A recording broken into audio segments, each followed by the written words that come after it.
The headliners.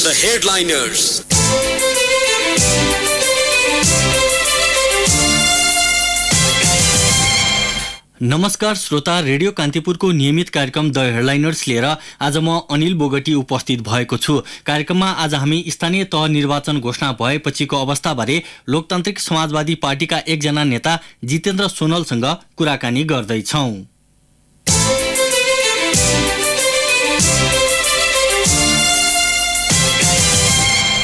श्रोता, कार्यक्रमका हाम्रा अतिथिसँग तपाईको कुनै जिज्ञासा भए हामीलाई 5441 905 मा टिपाउनुहोला। कृपया कार्यक्रमका दौरानमा सोधेका प्रश्न नराख्न आज पनि म तपाईहरुलाई अनुरोध गर्दछु। आजका हाम्रा अतिथि लोकतान्त्रिक समाजवादी पार्टी लोसपाका नेता जितेन्द्र सोनल टेलिफोन सम्पर्कमा हुनुहुन्छ। सोनलजी, यहाँलाई कार्यक्रममा स्वागत छ। धन्यवाद छ अनिलजी। यहाँलाई सरकारले आगामी वैशाख 30 गतेका लागि स्थानीय तहको निर्वाचन घोषणा गरेको छ। तपाईहरुलाई खासै मन परेको छैन हो यो प्रस्ताव? विषय यसरी होइन। सरकारले निर्वाचन घोषणा गरेको यो सकारात्मक हो। हामी लोकतान्त्रिक मूल्य मान्यता, संसदीय प्रणाली, बहुदलीय व्यवस्थालाई आत्मसात गरेको पार्टी चुनाव जसको मेरुदण्ड नै आवधिक निर्वाचन हुन्छ, त आवधिक निर्वाचन घोषणा भएकोमा हामी खुसी छौँ। यो कुरा सकारात्मक हो। तर मैले यो कुरा भनिरहँदा यो हाम्रो संविधानको जुन विषयहरू छन्, खास गरेर निर्वाचित पदाधिकारीहरूको पदावधि, त्यो विषयमा यदि हामीले दृष्टि राख्ने हो भने कुनै पनि निर्वाचित पदाधिकारीको पदावधि 5 वर्षको हुनेछ। कसैलाई पीर मार्का नपरोस्, विषय यति मात्र हो। त्यसकारणले निर्वाचन घोषणा गरिरहँदा, निर्वाचनको तिथि मिति घोषणा गरिरहँदा यो कुरामा पनि ध्यान जानुपर्छ भनेर हामीले नेपाल सरकार, निर्वाचन आयोग, सम्बन्धित पक्ष सबैको ध्यान आकर्षण मात्र गरेको हो। तपाईँ यसो भन्दै हुनुहुन्छ, मध्य प्रदेशमा 2074 सालमा असोज 2 गते निर्वाचन भएको थियो भन्ने आधारमा जनप्रतिनिधिको कार्यकाल पूरा हुँदैन भन्ने जिकिर हो तपाईँहरूको? निश्चित हामीले उठान गरेको विषय यही नै हो। मध्य प्रदेशमा 74 असोज 2 गते चुनाव भएको थियो र त्यसलाई दृष्टिकोणमा राखेर यदि हामी विषयलाई हेर्ने हो भने ठ्याक्क 5 वर्ष पुग्दा असोज जानुपर्छ र मध्य प्रदेशको चुनाव असोजमा गर्नुपर्छ भनेर हाम्रो मान्यता हो। तर तपाईहरुकै आशय अनुसार महोत्तरीका एकजना जनप्रतिनिधि सञ्जीव कुमार शाहले अदालतमा दिएको रिटलाई सर्वोच्च अदालतको प्रशासनले दरपीट गरिदिएको छ र भनेको छ कि तोकिएको मितिमा सम्पन्न भएको मानिनेछ। निर्वाचन उपदफा 1 बमोजिम तोकिएकै मितिमा सम्पन्न भएको मानिन्छ। त्यसकारण उहाँले गर्नुभएको माग चाहिँ योग्य छैन भनेर दरपीट गरिदिइसकेको छ। म एउटा सानो असहमति राख्छु यसमा अनिलजी। त्यो हाम्रो अघि अनिलजीले कुरा राख्दा हाम्रो मनसाय अनुसार रिट निवेदन परेको होइन। यसरी पहिले यसमा अलिकति क्लियर हौँ। अनि अब रह्यो सर्वोच्चको कुरा। सर्वोच्चले के कसरी गर्यो, जनप्रतिनिधिहरू कसरी निवेदनमा जानुभयो, रिट निवेदनमा जानुभयो, मुद्दामा जानुभयो, त्यो पनि हाम्रो विषय होइन। कतिपय राजनीतिक विषयहरू जो राजनीतिक सहमतिले नै अगाडि बढ्नुपर्छ र मुलुकमा अहिले हामी यहाँसम्म पुग्दा राजनीतिक सहमतिमै विषयहरू यहाँसम्म आएको छ। त्यसकारणले सबै कुराहरू कानुनले नै छिनोफानो गर्छ भन्ने कुरा पनि होइन। एक अर्को कुरा, जहाँसम्म कानुनकै कुरा हो, तपाईँले अघि मात्र निर्वाचन ऐनको कुरा र निर्वाचन ऐनको उपदफा 1 को कुरा गर्नुभयो। म यो कुरा भनिरहँदा म एकचोटि हामीले नेपालको संविधानलाई हेर्नुपर्छ र संविधानको धारा 1 मै यो संविधान देशको मूल कानुन हो र यससँग बाझिने अन्य कानुनहरू स्वतः निष्क्रिय र निस्तेज हुन्छ भन्ने मान्यता कानुनको विद्यार्थीको नाताले या सबै हाम्रा राजनीति गर्ने कानुन व्यवसायी तपाईँ हामी सबै बुझ्नुपर्ने विषय हो। यो होइन कि देशको मूल कानुन भनेको त संविधान हो र संविधानसँग बाझिने अन्य कुनै पनि कानुनहरू, ऐनहरू, नीति, नियम, नियमावलीहरू स्वतः निष्क्रिय भएर जान्छ। र संविधानको धारा 215 को 6, संविधानको धारा 216 को 6, संविधानको धारा 220 को 5 ले प्रष्ट रूपले यो कुरा उल्लेख गरेको छ। त्यसमा हामीले लेखेका छौं कि निर्वाचित स्थानीय तहको निर्वाचित पदाधिकारीको पदावधि 5 वर्षको हुनेछ भन्ने कुरा, यो कुरा एकातिर संविधान जो मूल कानून हो त्यसमा लेखिरहँदा अर्को कुनै सहयोगी कानून अथवा कसैको एउटा नियम नियमावली ऐनको दफा उपदफासँग जोडेर यसलाई हेर्नु कदाचित उचित हुँदैन। तपाईले उठाउनु भएको संविधानको प्रावधानको विषय निर्वाचनको मिति घोषणा गर्नु अघि सत्तारूढ दलहरूभित्र पनि त्यस्तै खालको मत प्रकट भएको थियो, तर अन्तिममा सरकार एउटा यस्तो निष्कर्षमा पुग्यो कि निर्वाचन आयोगले भनेको जस्तो कानून र संविधानमा त्यस्तो खालको कुनै बेमेल हुने अवस्था छैन। अहिले निर्वाचन ऐन अनुसार नै चुनाव गर्न सकिन्छ। हिजो अलग अलग मितिमा सम्पन्न भएको निर्वाचन तोकिएको मितिमा सम्पन्न भएको मानिने छ भन्ने व्याख्यासहित मानेर सरकारले घोषणा गरेको तर्फ चाहिँ तपाईहरुको मत के हो? त्यसो हो भने अब अहिलेको यो सरकार तपाई हामी सबैलाई, सबै नेपाली जनतालाई थाहा छ कि यो जुन अहिले सामान्य शेरबहादुरजीको नेतृत्वमा जुन सरकार छ यो एउटा गठबन्धनको सरकार हो। यो सरकारको कुनै खास नीति उद्देश्य कमन मिनिमम प्रोग्राम एउटा सामान्य साझा उद्देश्य पनि छैन। सरकार एउटा नन फङ्सनिङ स्टेटको रूपमा यसको मान्यता बिस्तारै बिस्तारै जनतामा गइसकेको अवस्था छ। न न्यायपालिका राम्ररी सुदृढ रूपले चलिरहेको छ, न व्यवस्थापिका राम्ररी चलिरहेको छ, न सरकारले कुनै उल्लेख्य काम गरिरहेको छ। त्यसकारणले यो सरकारले कुन आफ्नो बाध्यतालाई टार्नको लागि अथवा आफ्नो पार्टनर पार्टी, सहयोगी पार्टीहरूसँग, एलायन्सका पार्टीहरूसँग के बाध्यता थियो, के कुराहरू मिलाउनको लागि हत्तरपत्तरमा निर्वाचनको तिथि मिति घोषणा गर्यो, त्यो म त्यस विषयमा जाँदैन। र 10 जना 5 जना कुनै मन्त्री अथवा स्वयं प्रधानमन्त्रीजीकै कुरा गरौँ, हामी एउटा छलफल गरेर कुनै विषय राखिदिन्छौँ भने त्यो विषयले हाम्रो मूल कानूनलाई ओभरलुक गर्छ भने पनि लाग्दैन। त्यसकारणले जुनसुकै विषयहरूमा छलफल गरिरहँदा, निष्कर्ष र निर्णयमा पुगिरहँदा हामीले नै बनाएको हाम्रो संविधान कानूनहरूलाई मध्यनजर राख्नै पर्छ। र यो संविधानको मैले फेरि भन्छु, संविधानको धारा 215, 215 को 6, 216 को 6 र 220 को 5 लाई हामीले यदि टेकेर जाने हो भने कुनै पनि निर्वाचित पदाधिकारीलाई बिना कारण अकारण तपाई उसको अधिकारबाट वञ्चित गर्ने अधिकार कसैलाई छैन। मलाई पनि छैन, सरकारलाई छैन, प्रधानमन्त्रीज्यूलाई छैन, किनकि संविधान प्रदत्त अधिकार हो। यो सबैले तपाईले उल्लेख गर्नु भएको संविधानको धारा अनुसार तपाईले हिजो एउटा वक्तव्य मार्फत पनि भन्नुभएको छ कि संविधानको मर्म र भावना विपरीत हुने यस्ता खालको कामको सन्दर्भमा नेपाल सरकार, निर्वाचन आयोग र सम्बन्धित पक्ष एवं अन्य सरकारवाला समेतको ध्यान आकृष्ट गर्न चाहन्छु भन्नुभएको छ। अब निर्वाचन आयोगले निर्वाचनको लागि काम अगाडि बढाइसकेको छ, सरकारले त्यो मिति घोषणा गरिसकेको छ भने तपाईहरुको कुरा कसले सुन्छ त? अब हामीले हाम्रो कुराहरू सम्बन्ध पक्षहरूसँग भन्ने हो, आम नेपाली जनतासँग भन्ने हो, प्रदेश अहिलेको मध्य प्रदेशको जनतासँग भन्ने हो, सरकारसँग पनि भन्ने हो। हामीले प्रथम त यो ध्यान आकर्षण गराएका छौँ।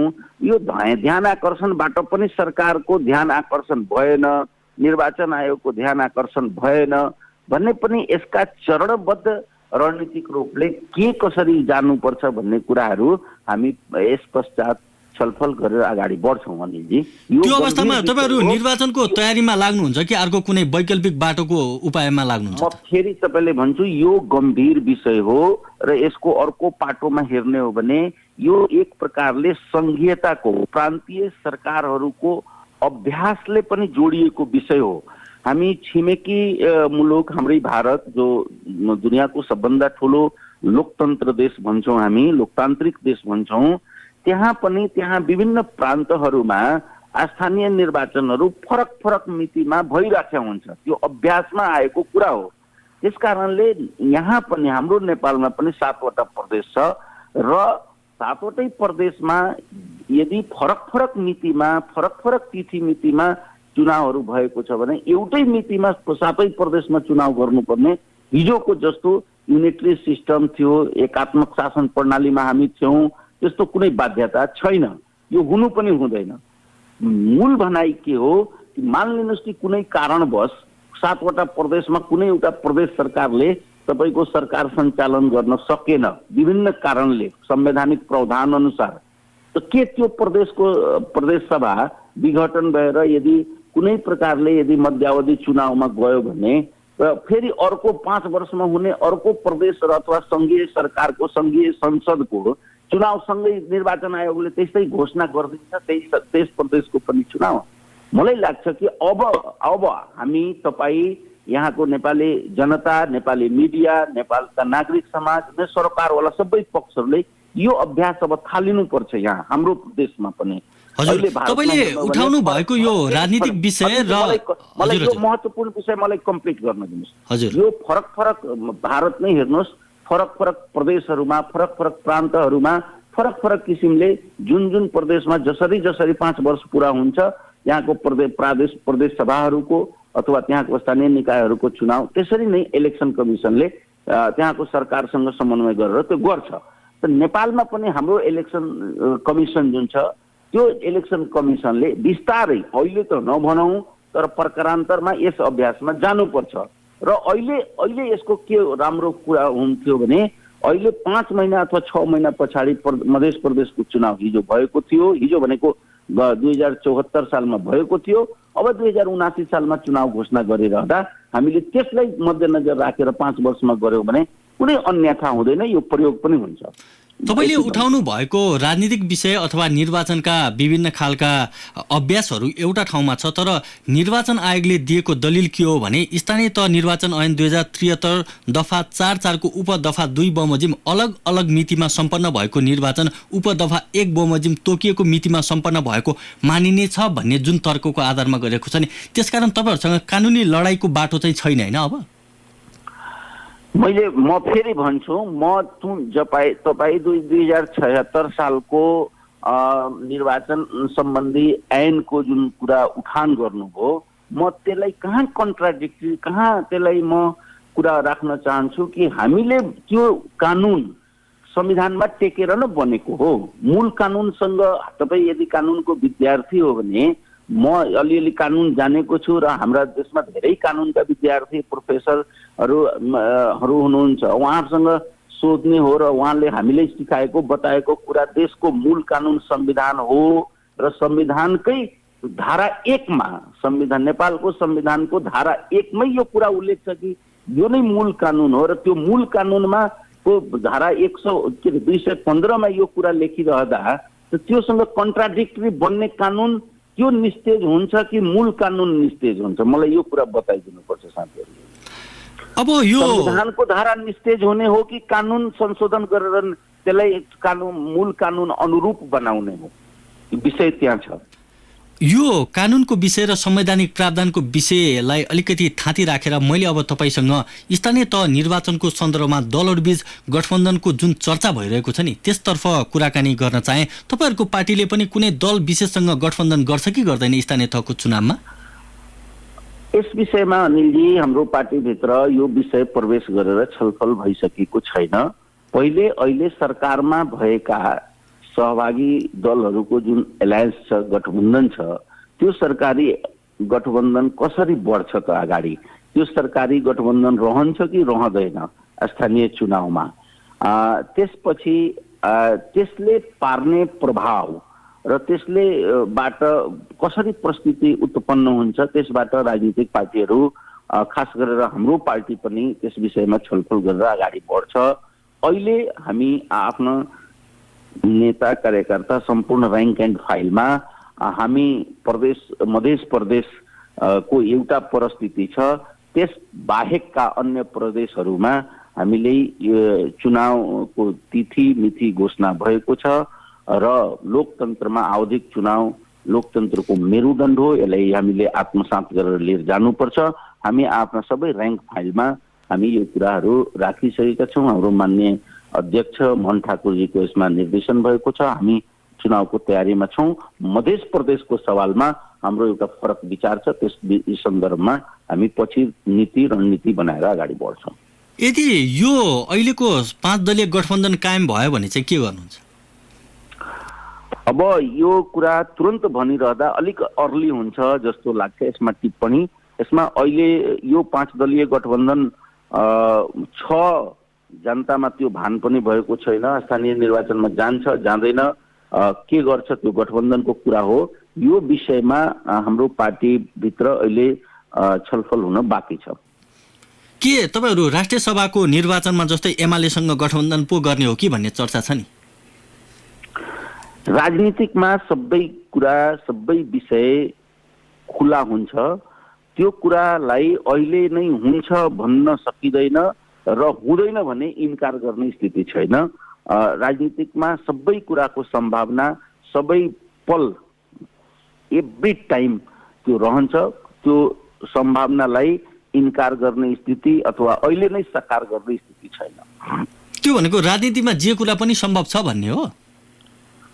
त्यो भयो नि त। हिजो अस्ति पार्टीहरू तोडेर नेकपा बनाए साथीहरू, एमाले, माओवादी केन्द्र सबै एक ठाउँ बसेर हामी ठुलो कम्युनिस्ट शक्ति बनाउँछौँ भनेर कसम खाएर वादा खाएर त्यो सरकारमा गए, पार्टी एकता गरे र फेरि पार्टी ब्रेक गरेर फेरि कहिले नमेल खाने सिद्धान्त नीति केही नमेल खाने शेरबहादुरजीसँग फेरि गएर गठबन्धन बनाएर सरकार चलाइरहेछ नि त। त्यो देखियो नि त्यो कुरा। मैले भनिरहनु भन्दा पनि यो त प्रयोगमै आफ्नै आँखाको अगाडि हामी 3 करोड नेपाली जनता देखिरहेका छौँ। त्यसकारणले राजनीतिकमा जुन बेला सबै सम्भावनाहरू, मैले भने कि सबै सम्भावना एभ्रिथिङ पोसिबल इन पोलिटिक्स भन्छ, सबै कुराहरू सम्भव छ भनेर भन्ने हो। यो तपाईँले अरू दलतिर त औँला ठडाउनु भयो, तर तपाईँहरूको दलतिर पनि त्यस्तै औँला ठडिने गरेको छ। हिजो केपी ओलीसँग तपाईँहरूको सम्बन्ध कस्तो थियो? राष्ट्रिय सभा निर्वाचनमा आएर मिल्नुपर्ने भयो तपाईँ?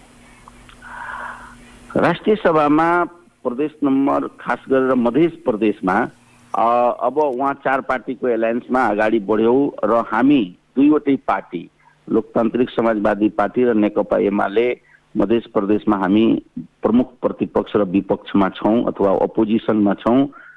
सरकारी गठबन्धन अगाडि बढिरहँदा स्वाभाविक रूपले हामी विपक्षी गठबन्धन पनि अगाडि बनाएर गयौँ। म फेरि भन्छु यस कुरामा, राजनीतिकमा खास गरेर नेपाली राजनीतिकमा अझ यो बढी हेर्न पाइएको छ। सबै सम्भावना सबै बखत खुल्ला रहन्छ र त्यसरी नै अगाडि बढ्न सक्छ। त्यसकारणले सम्भावनालाई इन्कार गरेर जाने अवस्था छैन। त्यो भनेको चाहिँ तपाईँहरूको एउटा मुख्य प्रतिस्पर्धी जनता समाजवादी पार्टी जसपा चाहिँ यो गठबन्धनमा अटाउँछ कि अटाउँदैन चुनावसम्म भनेर कुरेर चाहिँ बढी बस्नु भएको भनेर भन्यो भने चाहिँ के हुन्छ? होइन, अब तराई मधेसमा तपाईँले भने जस्तै जनता समाजवादी पार्टी मुख्य प्रतिस्पर्धी पार्टी हो। यो कुरामा पनि हाम्रो त्यति जिकिर चाहिँ त्यसरी छैन। अब जनता समाजवादी पार्टीको आफ्नो नीति छ, सिद्धान्त छ। जनता समाजवादी पार्टीको लिडरहरूको आफ्नो एउटा सोच विचार होला। त्यो कहाँ जान्छ, कुन खेमामा, कुन एलायन्समा अटाउँछ अटाउँदैन, त्यो हाम्रो टाउको दुखाइको विषय रहेन। अब जनता समाजवादी पार्टीकै बारेमा धेरै समाचार अहिले हामी सुनिरहेका छौँ। जनता समाजवादी पार्टी नै कसरी अगाडि बढ्छ त्यो पनि एउटा छुट्टै विषय छ। लोकतान्त्रिक समाजवादी पार्टी जसको म एउटा कार्यकर्ता हो, त्यो चाहिँ हाम्रा केही मूल्य र मान्यताहरू छन् र त्यो मूल्य र मान्यतालाई हामीले आत्मसात गर्दै हामी आफ्ना मुद्दाहरू खास गरेर प्रताडितहरूको मुद्दा, पिछडिएकोहरूको मुद्दा, पीडितहरूको मुद्दा, मधेसी, आदिवासी, दलित, जनजाति, महिला, थारू लगायतको मुद्दा जुन छ त्यो मुद्दालाई सम्बोधन गर्ने, संविधान संशोधनका विषयहरूलाई कसरी अगाडि बढाउने र त्यसपछि यहाँका विकास र समृद्धिको कुराहरूमा खास गरेर तराई मधेसको पछौटेपन जुन छ त्यसमा कसरी पार्टीहरूको दृष्टिकोण बन्छ, त्यसमा चाहिँ हामीले मुख्य केन्द्रित भएर हामी अगाडि बढ्छौँ र यस विषयमा जोसँग हाम्रो नजिकको अवस्था बन्छ, यदि एलायन्स बन्ने प्रश्न, यदि म भन्छु है को कुरा छ, यदि कुरा आयो भने यी सब कुरालाई हामीले मध्यनजर राखेर अगाडि बढ्ने हो। अहिलेको लागि लोकतान्त्रिक समाजवादी पार्टी आफ्ना संगठन विस्तार गर्ने, आफ्ना साथीभाइहरूलाई हामीले एउटा हाम्रो पनि एउटा पीडा छ। हिजोको दिनमा हामी पार्टी बनायौँ, पार्टी एकीकरण भयो, फेरि पार्टी विभाजन भयो। त्यस बीचमा सबै साथीहरूलाई, सबै नेता कार्यकर्ता, शुभेच्छुक शुभचिन्तकहरूलाई हामीले एक ढिका बनाउँदै र हामी अगाडि बढिरहेका छौँ। हजुर सुनलज्यू, तपाईँलाई हामीले केही बेर रोक्नुपर्ने बेला भएको छ। हामी ब्रेक लिन्छौँ। ब्रेकपछि हामी श्रोताका जिज्ञासा र हाम्रा बाँकी प्रश्नहरू लिएर आउनेछौँ। तबसम्म टेलिफोन सम्पर्कमै रहिदिनु हुन म तपाईँलाई अनुरोध गर्दछु। श्रोता, अब ब्रेकको पालो।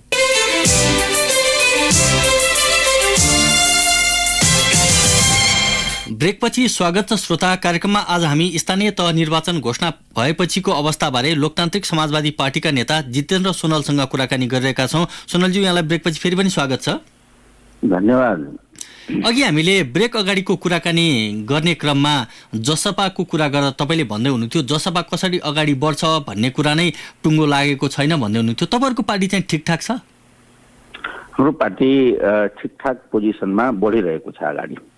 मैले फेरि भने अगाडि नै जोडेँ कि स्वाभाविक छ कि हामी एकीकरण, पहिले त 6 पार्टीको एकीकरण, त्यसपछि फेरि तत्कालीन संघीय समाजवादी पार्टीसँगको एकीकरण, त्यसपछिको विभाजन, यसका आरोह अवरोह अप्स डाउनहरूको बीचमा हामी ठिक तरिकाबाट अब हामी आफ्ना साथीहरूलाई वैचारिक रूपले, सांगठनिक रूपले गोलबन्द गरेर अगाडि बढिरहेछौँ। तर कतिपय तपाईँहरूको नेताहरू त लोकतान्त्रिक समाजवादी पार्टी छोडेर पुरानै तमलोपा खोल्ने तयारीमा लाग्नु भएको छ भन्ने चर्चा सुनिन्छ नि, त्यो चाहिँ के हो त? त्यसो हो भने कतिपय साथीहरू त नभनौँ, यसमा अनिलजी फेरि अलिकति सैद्धान्तिक कुरा जोड्नुपर्छ। यो नेपाली राजनीतिक पार्टीहरूको इतिहास र खास गरेर भारतीय पार्टीहरूको इतिहास पनि हेर्ने हो भने यो पार्टीहरूमा पार्टी गठन हुने, नयाँ पार्टी बन्ने, पार्टी एकीकरण हुने, पार्टी विभाजन हुने, पार्टीमा कहिले पार्टी प्रवेश हुने, कहिले पार्टी परित्याग हुने, कहिले पार्टी कमजोर हुने, कहिले पार्टी ताकतवर हुने सामान्य प्रक्रिया हो। यो चलिरहन्छ। म यति अहिले पनि 5-6 वटा पार्टी, यहाँ 130 वटा पार्टी निर्वाचन आयोगमा दर्ता भएर 5-7 वटा पार्टी अहिले पार्लियामेन्टमा एक्टिभ अथवा भनौँ न एउटा सक्रिय भूमिकामा छन्। यो रोजै म तपाईँहरूकै सञ्चारकर्मी साथीहरूकोबाट अथवा मिडियामा, अनलाइनहरूमा हेरिराखेको हुन्छु। यो पार्टी छोडेर अर्को पार्टीमा साथी प्रवेश गर्नुभयो, फेरि अर्को पार्टी छोडेर तेस्रो पार्टीमा प्रवेश गर्नुभयो। यो सामान्य प्रक्रिया हो, यो चलिरहन्छ। यसबाट अछुता चाहिँ लोसपा पनि छैन। म यसमा दृढ सत्यका साथ भन्छु। लोसपामा पनि मान्छेहरू, साथीहरू, पोलिटिकल राजनीतिक कार्यकर्ताहरू, राजनीतिक व्यक्तित्व, नेतृत्वहरू रोजै प्रवेश भइरहेछन् र एकाध कहीँ हाम्राबाट छोडेर पनि जाँदैछन्।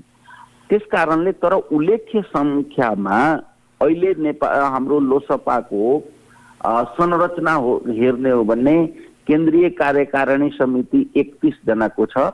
अध्यक्ष 1, 2 वरिष्ठ उपाध्यक्ष, बाँकी 28 जना कार्यकारिणी सदस्यहरू छन्। त्यसपछि प्रदेश कमिटी म स्वयं अध्यक्ष छु, लगायतका जिल्ला कमिटीहरू बनिरहेको छ। म यो भनिरहँदा त्यस 31 जना मध्ये उल्लेख्य संख्या अथवा जिल्ला अध्यक्ष अथवा प्रदेश अध्यक्ष यस्ता संख्याहरू पार्टी छोडेर अर्को पार्टी बनाउने चाहिँ हामीले त्यस्तो परिस्थिति हेरेको छैन र त्यो हुँदैन पनि छैन। तर कार्यकारिणी समितिका सदस्य समेत रहेका नेताहरू नै तमलोपा बिउतानी गरेर चाहिँ अन्तिम गृह कार्यमा हुनुहुन्छ भन्ने हिसाबमा चर्चा भइरहेको छ। त्यसकारण मैले तपाईँलाई सोध्न चाहेको। अनिलजी, म यसमा अगाडि नै भने, यसमा म सबै कुरा इन्कार गर्दैन। एकाध कुराहरू, एकाध व्यक्ति, 31 जना सदस्य मध्ये 1 जना अथवा 2 जना यस्तो कुनै होला। तर मलाई लाग्छ कि त्यो 2 जनामा पनि जोडा संख्या पनि पुग्ने स्थिति छैन। अब कुनै व्यक्तिको व्यक्तिगत महत्वाकांक्षा, व्यक्तिगत उसको चाहना पूरा भएन अथवा त्यस्तो होला भन्ने त्यो पनि यकिनका साथ आजै भन्ने स्थिति छैन। तर हाम्रो पार्टी छोडेर अर्को पार्टी बनाइदिने, पार्टी विभाजन गर्ने, पार्टी टुटफुट हुन्छ, त्यो परिस्थिति छैन। एक ढिका भएर हामी अगाडि बढिरहेछौँ। हुन्छ। समय र संवादका लागि यहाँलाई धेरै धेरै धन्यवाद। तपाईँसँग लामो समयपछि कुराकानी गर्ने मौका मिल्यो। धेरै धेरै धन्यवाद। अनिलजी तपाईँलाई पनि र कान्तिपुर हेडलाइनर्सलाई पनि। श्रोता, भोलि हामी नयाँ विषयवस्तुमा सम्बन्धित अतिथिसँगको कुराकानी लिएर आउने नै छौँ। तबसम्मका लागि न्युज डेस्कका सम्पूर्ण सहकर्मी, प्राविधिक मित्र सागर खड्का र म अनिल बोगटीलाई आज्ञा दिनुहोस्। नमस्ते।